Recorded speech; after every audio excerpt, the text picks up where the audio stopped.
Hey, Slashback fans. There's not a new episode of Slashback this week because Ryan and I are both on vacation. I mean, not with each other. Our families make us hang out with them sometimes. But we didn't want to leave our listeners deprived, so today we're releasing our very first bonus episode.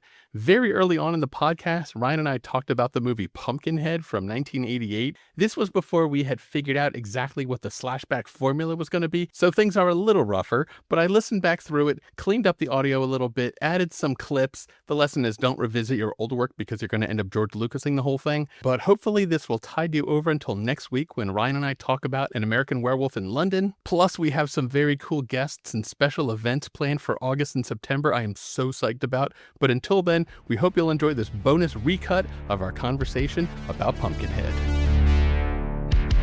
Welcome to Slashback Cinema, the podcast where we rewind to the glory days of the 70s and 80s horror movies we loved. I'm Shawnee. And I'm Ryan. We miss those iconic and cheesy horror films from our childhood, from slashers to the supernatural, so we are here to rewatch the classics that made us scream, maybe cringe a little bit, and see if they still pack a punch or just crack us up. Ryan, what are we watching today?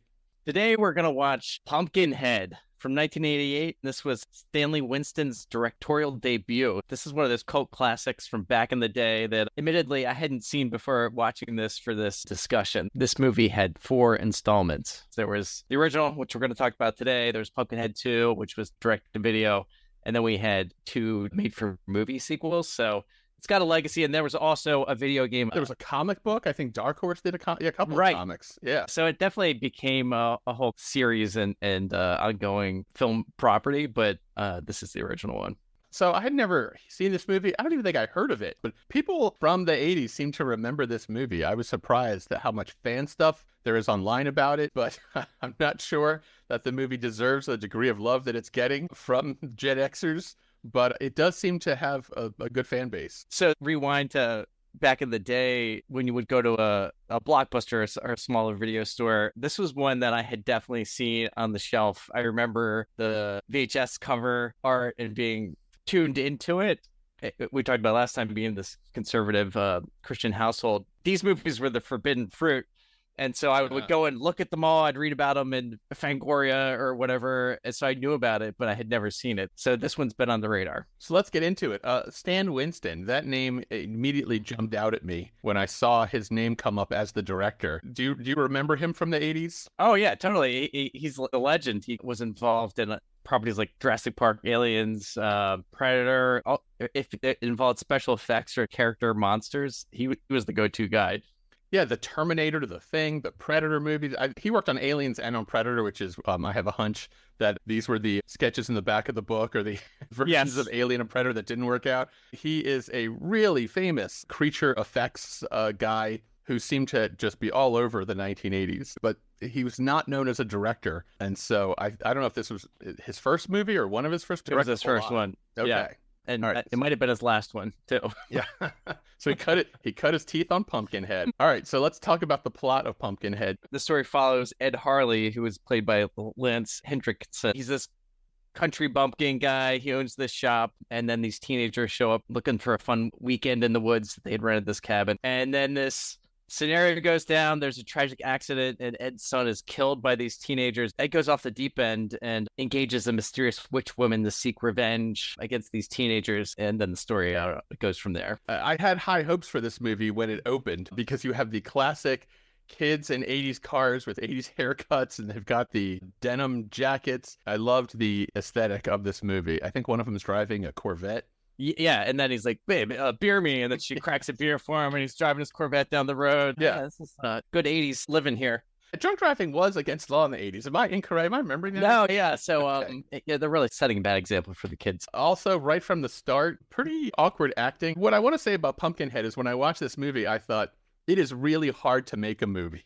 Wow. It really lets you appreciate the work that goes into it. And when a movie is good, it seems like a miracle because so many things can go wrong, from the special effects to the actors to lighting to ridiculous plot holes.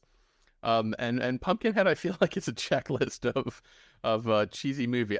I think if you saw it on VHS, maybe that would have a different impact. It almost feels like you by law should have to watch this movie on a VHS tape. Yeah, dig it up with a little grain and grit and some crackling audio.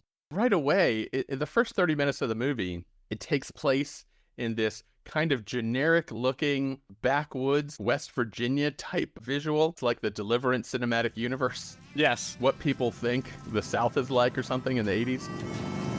Wait, Steve, pull over. What? I want to take a picture of Hey, this. these people can get pretty weird, Trace. We heard a story a couple years ago about a guy who killed his wife and ate her just to get rid of the evidence. Yeah. That's disgusting. No, the cops found like her foot or something in this big pot with all these carrots and onions. It was like foot stew. You know, And what kicks off the plot? Beginning with Ed Harley and his son. They've gone to the store, they're opening up the shop, and then the teenagers pull in because they need to get the beer stop in before they go out and They drank all their beer while driving, so they Right. They're just doing a quick beer stop, but for some reason the badass teenager decides he's going to get his dirt bike off and show off some cool tricks to his woman. And so they're out there doing jumps, and then the brother gets out there, and then all of a sudden there's this accident where the dirt bikers are coming off, the kid's running after his dog, and of course the kid gets taken out by the motorcycle. He lands on top of him and grievously injures the son, and then it goes from there. It was kind of weird how they handled the whole like kid getting run over sequence. They all take off and leave, and there's one guy left there. He's just hanging out with this kid laying on the ground. No medical care provided to this child. We didn't say at the beginning, according to Wikipedia, the budget of this movie was $3.5 million. And the box office of Pumpkinhead was $4.4 million. So, all right, it made $900,000 more than any movie I've ever made. But I'm not sure that's the success that the producers were hoping for. Of that $3.5 million, it looks like $3.4 million went into the Pumpkinhead monster, and then they spent $100,000 on the acting, the dirt bikes, the cameras, the script, and everything else for this movie. So the kid basically gets run over and dies. And then they have to run away because one guy says, apparently this very similar thing happened before. He says that he was drunk the last time this happened. So this is a guy who has not learned his lesson. No. And then Ed comes back. He calls out, "Where's my son?" And then he sees him out there with laying on the ground. So he runs over there. I don't think he even said what happened or anything. The teenager is basically, "Oh, really sorry, man. Is there anything I could do?" And he just kind of looks at him and grabs his kid and runs off. And then instead of going to urgent care or maybe a hospital or seeing a doctor. You know, in the Deliverance cinematic universe, they don't have modern medicine. That even in the 80s. Brings him to his house, lays him on a bed, hangs out with him for a little bit, and decides it's time to go see the witch. So. Right. He says one line and then he dies. Papa? And so Ed wants revenge on these kids. Let's talk about the birth of Pumpkinhead here. Ed goes to the witch and says he needs revenge on these kids for killing his son. Well, at first he's trying to get his son brought back to life. So he talks to Mr. Wallace, the other hillbilly. Wallace's son says, "Okay, I know where the witch is," and then takes him out to the cabin in the woods there. She's got all kinds of vines in her house, and she has a pet owl and a pet rat. Yeah. Just hanging out. All her electricity is candle. She just sits by the fire. It's like the middle of the day. She's sitting by a roaring fire. Yes. So he wants to bring his kid back to life. That witch tells him it's not going to work. And so then Ed transitions to get revenge on all of these kids. Well, she's like, you know what you want. Yeah, just tell me. And so the witch gives him an instruction, go to the pumpkin patch and dig up this creature. And so he does that, and he brings it back to the witch. You could tell it's like a corpse of some sort, but they don't totally reveal what it is until they get it back to the witch's house. So the witch, she has to take a little bit of Ed's blood, take a little bit of his dead son's blood, which is still surprisingly viscous for a child who's now been dead for a couple he was of really hours. pumping it out of his veins there. So mixes it all together, and she uses her witch power to bring back Pumpkinhead.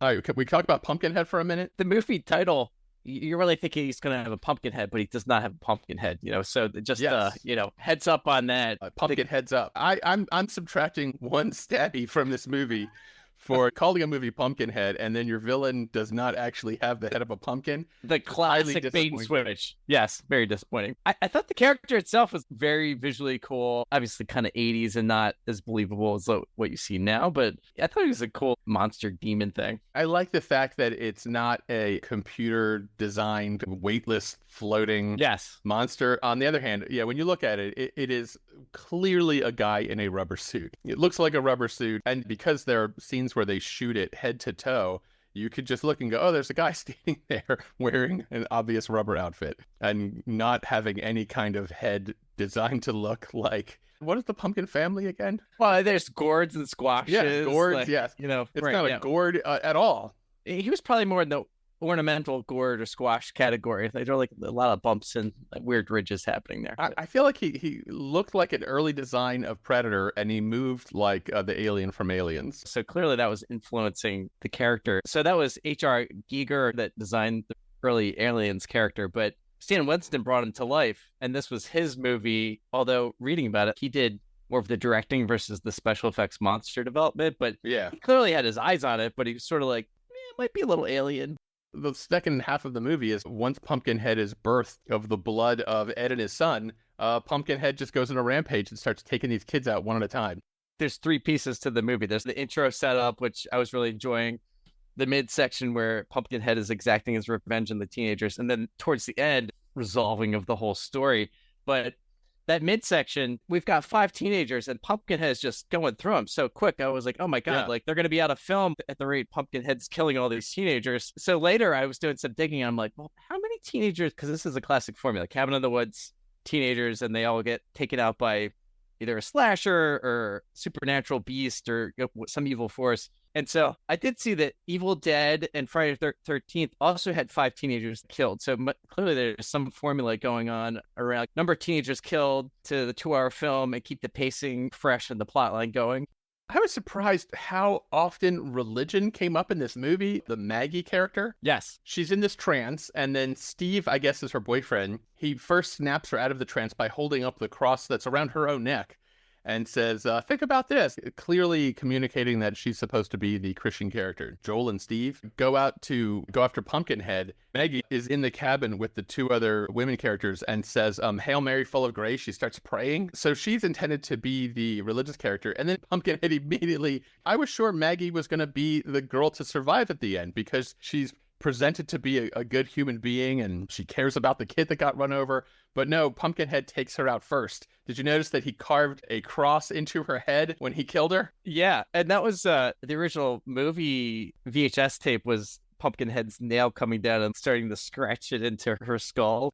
The other thing I took note of in terms of religion watch is the characters end up in what I think is supposed to be a church, but the church is also burned to the ground. And you kind of see from Pumpkinhead's perspective, he sees 2 pieces of wood nailed together like a cross. And then Pumpkinhead picks it up and smashes it, I guess to communicate he can't even stand the icons of Christianity. And Pumpkinhead, once again, looks very pleased that he has smashed this little cross. I thought that was a funny scene. It looked like Pumpkinhead was really struggling to smash that. His rubber arms flopping around, and the way it was filmed, it sort of looked like he was just tapping it and it fell apart. Yes, it does seem like he's having a hard time. He's picking kids up, carrying them 50 feet and dropping them. Pumpkinhead's powers seem to be waning and waxing over the course of the movie, and he does seem to have a hard time with that cross. I'm starting to worry about Pumpkinhead's health. Yeah, he needs some Miracle Grow. Keep that Pumpkinhead strong. So this is where the movie starts to fall apart for me, because, you're there for the Pumpkinhead and the torture and killing of these kids, and the scenes go from not making sense to actually being inadvertently hilarious. So... yeah. Part of my problem with this movie, what stood out to you for these ridiculous scenes? the one that actually really made me laugh was, I think I can get through this part. Hang on. I think, man, this is where I wish this was a video podcast. There's a scene where Pumpkinhead takes one of the girls' heads, and I think the idea was, you know what I'm going to say. Yes. He's supposed to smash her head through a plate glass window. That clearly is what was supposed to happen. But instead, what Pumpkinhead does first, how am I supposed to say this out? Yeah, I'm going to have to edit down my tears. He pushes her head up against the glass and then just kind of... It's like this window's really dirty. So he's like whipping her face across the window. And he just kind of like smushes her head around.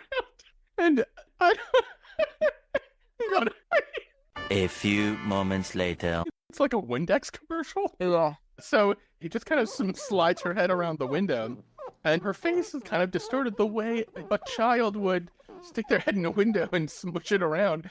It was so weird. It only took a few seconds, but I don't understand what the hell Pumpkinhead thinks he's doing.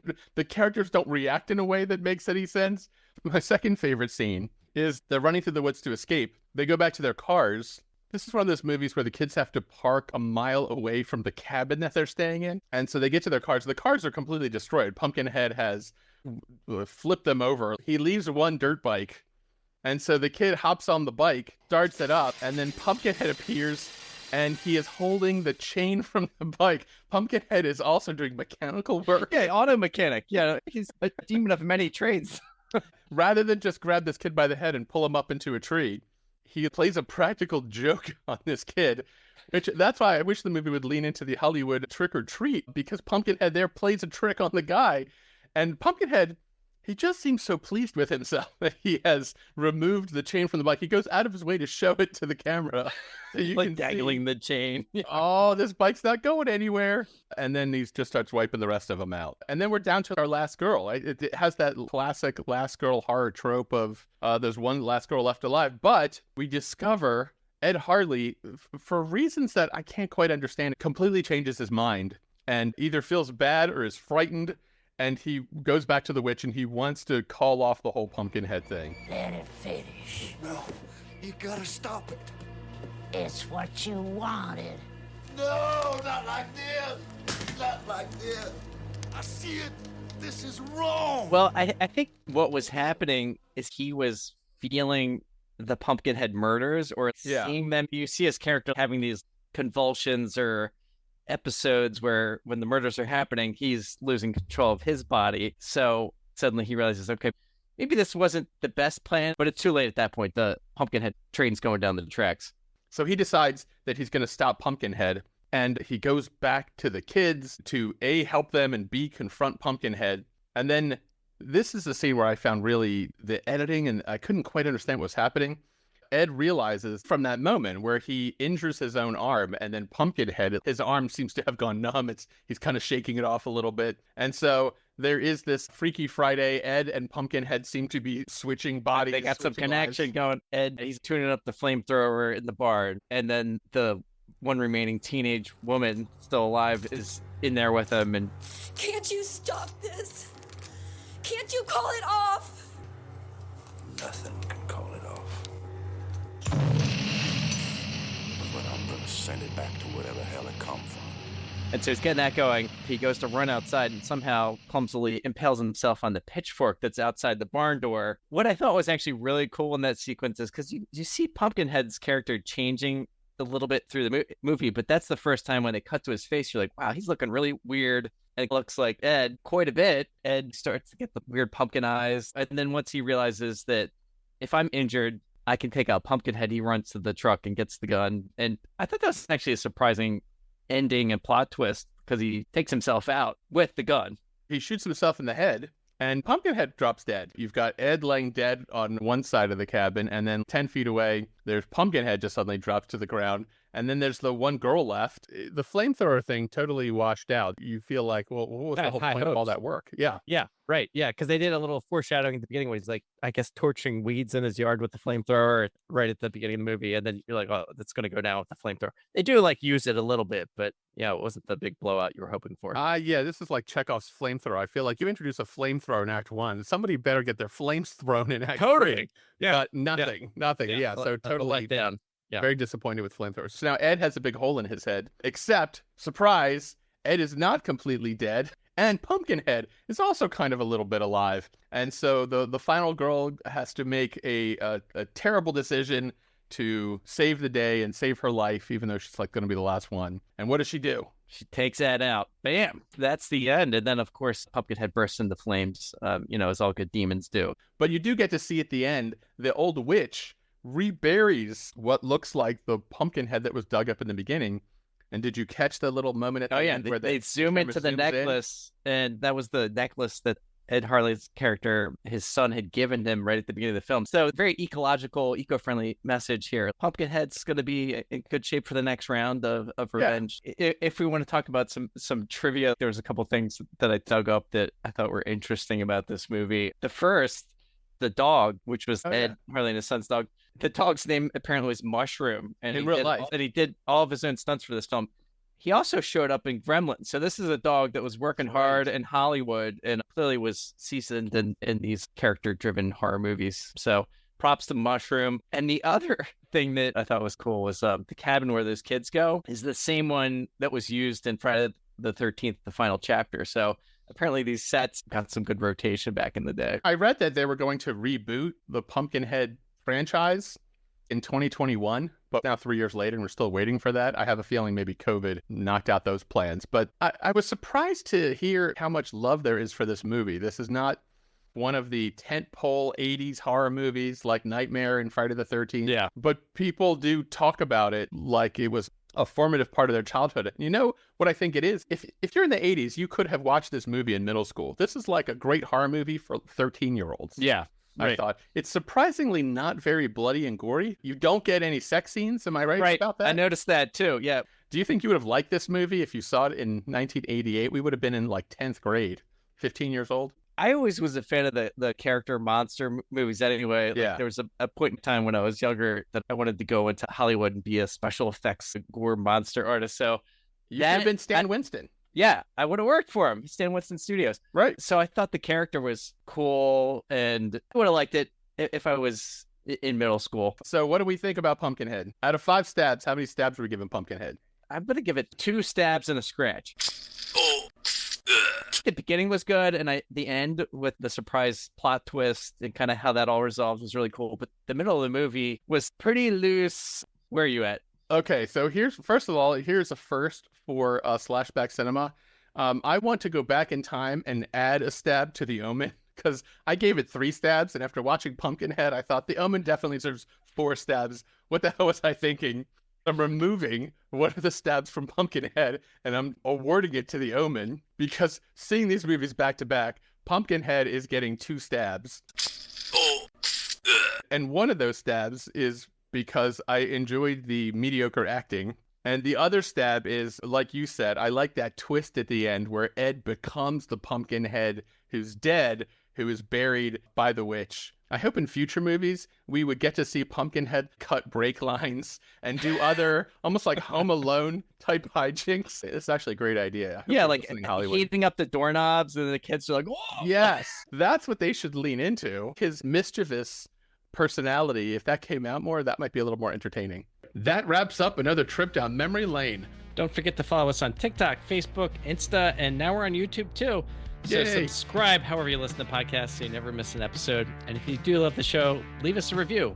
It helps other people find out about the podcast. Yeah, and we want to hear from you. If you have a favorite memory from the 70s or 80s or a classic horror movie you'd love us to dissect, drop us a line at slashbackcinema.com because your suggestions keep the conversation alive. Thanks for tuning in to Slashback. We'll see you next week.